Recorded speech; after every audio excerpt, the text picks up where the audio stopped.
অশোক মিত্রের লেখা আপিলা চাপিলা থেকে আমরা দীর্ঘদিন ধরে পড়াশোনা করছি একটু একটু করে। আজকে আপিলা চাপিলার একদম অন্তিম পর্বে 40তম পর্বে আমরা এসে পৌঁছেছি। 40তম পর্বটি পড়াশোনা শেষ করতে আমার মনে হয় আমার 3টে ভিডিও লেগে যাবে। 3 দিন ধরে আমাকে এটা পড়তে হবে। কারণগুলি আপনারা জানেন, বারবার সেটা বলার প্রয়োজন হয়তো নেই। 40তম পর্বের পাঠ আমরা শুরু করছি, দেখি কতটুকু সময় আমরা পড়তে পারি, আমাদের এই চঞ্চল মন কতক্ষণ পড়ার মধ্যে নিবিষ্ট রাখতে পারি।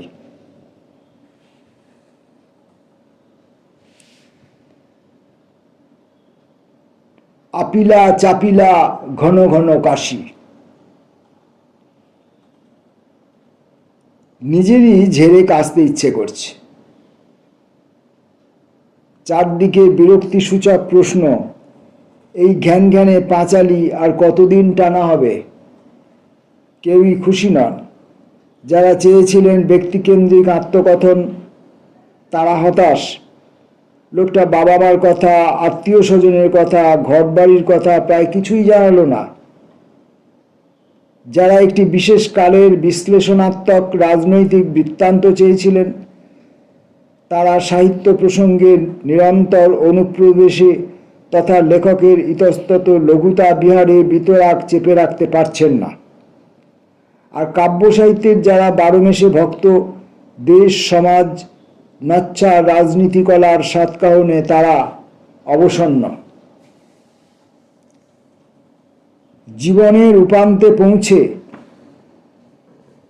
প্রগল্ভতা যদিও বাঞ্ছনীয় নয়, অসাধুতাও কিন্তু নয়। বাঙালি মধ্যবিত্তের চরিত্র জুড়ে গুরুচণ্ডালী মিশ্রণ।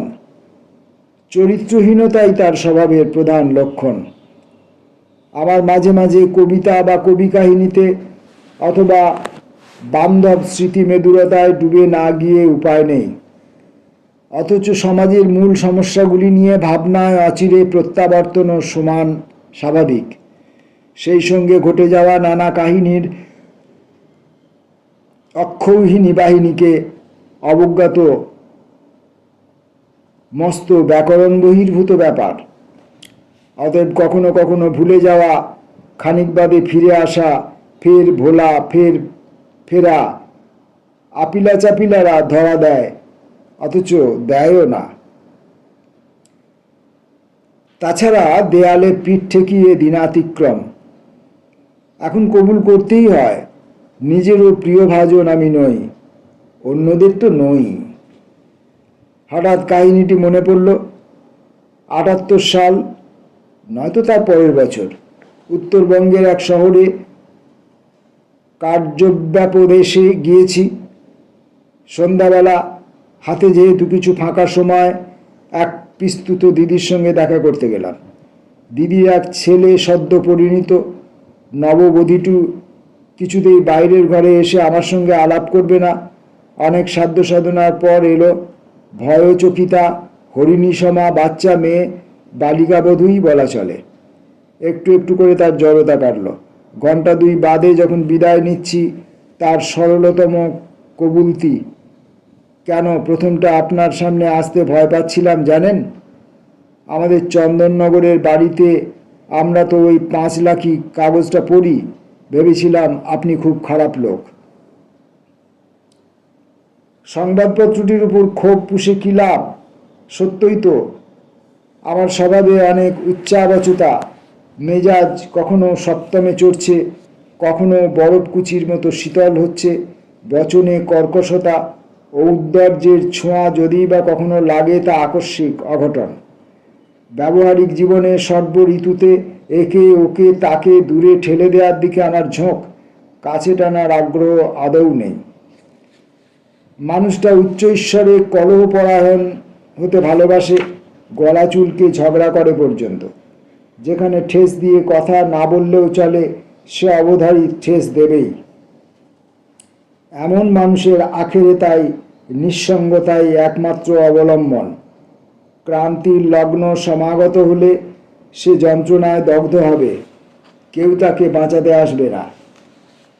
এই উপসংহার সম্ভাবনাকে অনেকেই হাততালি দিয়ে অভিনন্দন জানাবেন, সে নিজেও হয়তো জানাবে। অথচ মানুষটা জ্ঞানপাপীও। সে তার বাঙালি মধ্যবিত্ত জাতক কাহিনী ভুলতে পারে না। ঐতিহ্যের অন্তঃস্থিত স্ববিরোধিতা তাকে অহরহ ছিঁড়ে খুঁড়ে খায়। প্রথম সংকট মুহূর্ত থেকেই সে জেনেছে একা বাঁচা যায় না, সমাজের শরীরে লীন হয়ে গিয়ে বাঁচতে হয়। সমাজই বাঁচায়, এটাও তার জ্ঞানের বৃত্তের বাইরে নয়। যেহেতু সে অভিশপ্ত মধ্যবিত্ত শ্রেণীভুক্ত, একলব্য ঋণ তাকে শোধ করতেই হবে। মধ্যবিত্ত সুলভ স্বার্থপরতার উদ্দাম স্রোতস্বিনী প্রবাহ যদিও তার চেতনায় ধমনীতে, তাহলেও সুধীন্দ্রনাথ দত্ত যে কথা বলেছিলেন তার উপরই দেনা শোধবার ভার। লোকায়ত সমাজ ব্যবস্থার বশ্যতার স্বীকার না করে কে কবে কোথায় পালাবে? শেষ পর্যন্ত ইতিহাসের লিখন মান্য না করা অসম্ভব। পৃথিবীর ইতিহাস তো নিঃস্বজনের মুক্তির ইতিহাস, নিঃস্ব মনের বিকচনের উন্মোচনের বৃত্তান্ত। মানুষ সামাজিক, তাই সঙ্গে সমান অসামাজিক। মানুষ একা সৃষ্টি করে, জনারণ্যে মিশে গিয়েও করে। একাকী অঙ্গীকার যূথবদ্ধ অঙ্গীকার। মানুষ যখন কবিতা রচনা করে সে একা, যখন সামগান উচ্চারণ করে সে সমষ্টির অন্যতম। মানুষ সরল, মানুষ কুটিল, মিথ্যাবাদী, বিশেষ করে মধ্যবিত্ত শ্রেণীভুক্ত মানুষ। আপিলা চাপিলা এমন বিশেষ একটি ব্যক্তির এলোমেলো বহুধা বিচ্ছিন্ন জীবনচর্যার উচ্ছৃঙ্খল উপাখ্যান। এই মানুষটা নিজেকে ঘোর অপছন্দ করে, নিজের গোটা জীবনটাকেই করে সেই প্রকাশ্য কবুলতির অশ্লীলতা থেকে নিজেকে সে গোয়ার গোবিন্দ বঞ্চিত করবে কোন ছুতোয়?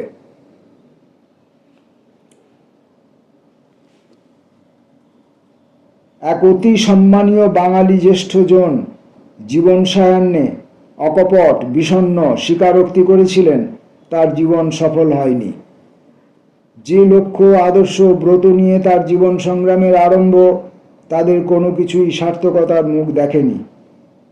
আপিলা চাপিলার বর্ণনাকারের অতটুকু ভনিতা সাজাবার সুযোগ নেই।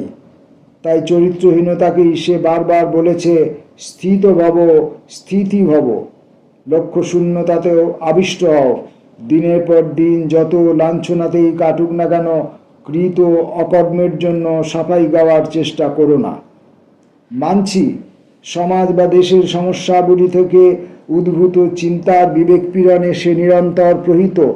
তাহলেও সে জানে কোথাও তার পালিয়ে যাওয়ার নেই মানা, কি মনে মনে কি প্রকাশ্যে। সুতরাং যারা হতাশ হলেন, বিরক্তিতে যারা মুখ কুঞ্চন করছেন, তাদের কাছে একমাত্র ক্ষমা চাওয়ার পালা বাকি। তবে যে পাপী তাপী সে জানে ক্ষমারও সে অযোগ্য, তার জন্য কেবল অপেক্ষমান উজ্জ্বলন্ত নরককুণ্ড। ভাবনাহীন ভাবনালীন কথা তাড়া করে ফেরে। কোন প্রলয় উপকূলে গিয়ে দাঁড়াবে ভারতবর্ষ? বাঙালিদের বা কী গতি হবে সেই পর্যায়ে? এই হতভাগ্য দেশে যারা অনন্তকাল ধরে শোষিত পেষিত, তাদের দুঃস্বপ্নের রাত্রির কি কখনোই অবসান ঘটবে না? যে ভারতবর্ষের প্রতীক বর্তমানের হিংসালোলুপ গুজরাট রাজ্য, হিংসালোলুপ গুজরাট রাজ্য, আমরা কি গোবেচারা ভালো মানুষ মতো তা মেনে নেব তথাকথিত জাতীয় ঐক্য ও সংহতির স্বার্থে? কেন দ্বিধাগ্রস্ত হয়ে থাকতে হবে? স্পষ্ট কেন বলতে পারবো না গান্ধীজি কল্পিত রামরাজ্যই অন্তিম পরিণাম হিসেবে ভারতবর্ষকে ধর্মান্ধতার অন্ধ গলিতে পথভ্রষ্ট করেছে? গান্ধীজি ভেবেছিলেন রামরাজ্যের পৌনঃপুনিক উল্লেখ সঞ্জাত প্রেরণায় উদ্বুদ্ধ হয়ে গণদেবতার যূথবদ্ধ মানস ধর্মভাবে আপ্লুত হবে। সেই বিশাল বিস্তৃত ধর্মানুভূতির পবিত্র পলিমাটিতে স্বাদেশিকতার বীজ বপন করে যাত্রাভিমানী দেশবাসীদের তিনি বিদেশি শাসনমুক্ত করবেন। কিন্তু জনগণ তো বহুলাংশে ন্যূনতম অক্ষর পরিচয়ের সৌভাগ্য থেকেও বঞ্চিত। তারা গান্ধীজির আত্মজীবনী পাঠ করেননি, হরিজন পত্রিকার পুরনো দস্তাবেজ ঘাঁটেননি। গান্ধীজির সর্বধর্ম সমন্বিত দার্শনিকতার বাণী তাদের উপলব্ধির বাইরে থেকে গেছেন। আটপৌরে সাদামাটা বিশ্লেষণের বিচরণ ভূমিতে রামরাজ্য ভাবনা থেকে তাঁরা রামরাজ্য পরিষদে অবলীলায় উত্তীর্ণ হয়েছেন। সেই প্রস্থান ভূমি থেকে নির্মোহ, অকরুণ, নিষ্ঠুর, ব্যাপক নরহত্যা লীলাক্ষেত্রে। কায়দা কানুন সহ সংবিধান রচনা করে আদৌ লাভ হয়নি। ধর্মনিরপেক্ষ রাষ্ট্রের অঙ্গীকার সংবিধানের যে ধারায় বলা হয়েছে তার অতি উদারচরিত ব্যাখ্যায় প্রতিটি প্রধানমন্ত্রী নিজেকে নিযুক্ত করেছেন। তাদের পরিভাষার ধর্মনিরপেক্ষতার সংজ্ঞা সব ধর্ম থেকে সমান দূরত্বে রাষ্ট্রের অবস্থান নয়, সব ধর্মকে রাষ্ট্র কর্তৃক সমান অবজ্ঞতা প্রদর্শন নয়, সব ধর্মের প্রতি সমান অন্যমনস্কতা জ্ঞাপন নয়, বরঞ্চ সব ধর্মকে গলা জড়িয়ে উৎসাহ দান করা। কালচক্রে যদি দেশে ব্রাহ্মণ্য ধর্মাবলম্বীদের নিপাট আধিপত্য ঘটে, কি আর করা? উক্ত বিশেষ গোষ্ঠী সরকারি ঝোল একটু বেশি কোলে টানবে, বেতারে টেলিভিশনে তাদের পুরাণ কথাই বর্ণিত হবে। অন্যান্য ধর্মগুলি তো সেদিনকার ছোকরা, তাদের জাতক বা পুরাণ বলতে কিছু নেই। তবে রাষ্ট্রীয় সংকটের এটা তো মাত্র সূচিমুখ। যারা দেশের হাল ধরে আছেন তারা বিশ্বায়ন পছন্দ করেন। তা তাদের কাছে তোমার ফুলবাগিচায় রইব চাকর, আমায় চাকর রাখো জি, এই সমবেত সঙ্গীত গাইবার সুযোগ মেলে দিয়েছে। যারা গোলাম হতে রাজি তাদের গোলামত্বে বরণ করাতে ভিনদেশীদের কোনো অসুবিধে নেই।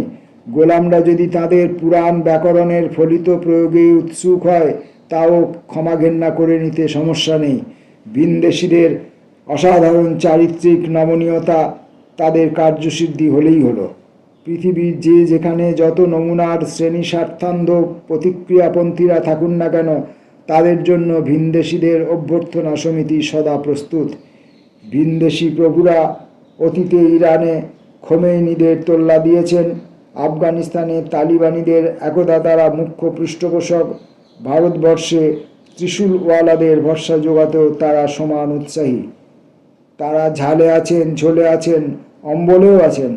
মানব সভ্যতার সর্বনাশ যে পন্থাতেই সাধন সম্ভব তারা তার সঙ্গে নিজেদের যুক্ত করবেন।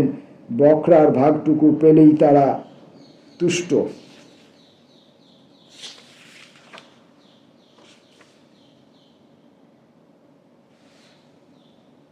40তম পর্বের পাঠ আমরা আজকে এইটুকুই পড়েই শেষ করছি। এইটুকু অংশ আমরা একটু ধীরে ধীরে পড়ার চেষ্টা করব, যে কদিনে টানা যায়। তারপরে তো আবার পাঠ্য বিষয় অন্বেষণ করে বেড়াতে হবে, কোথায় কি পাই, কোথায় কি পড়ি। আসলে তো পড়ি না, পড়ে যাই।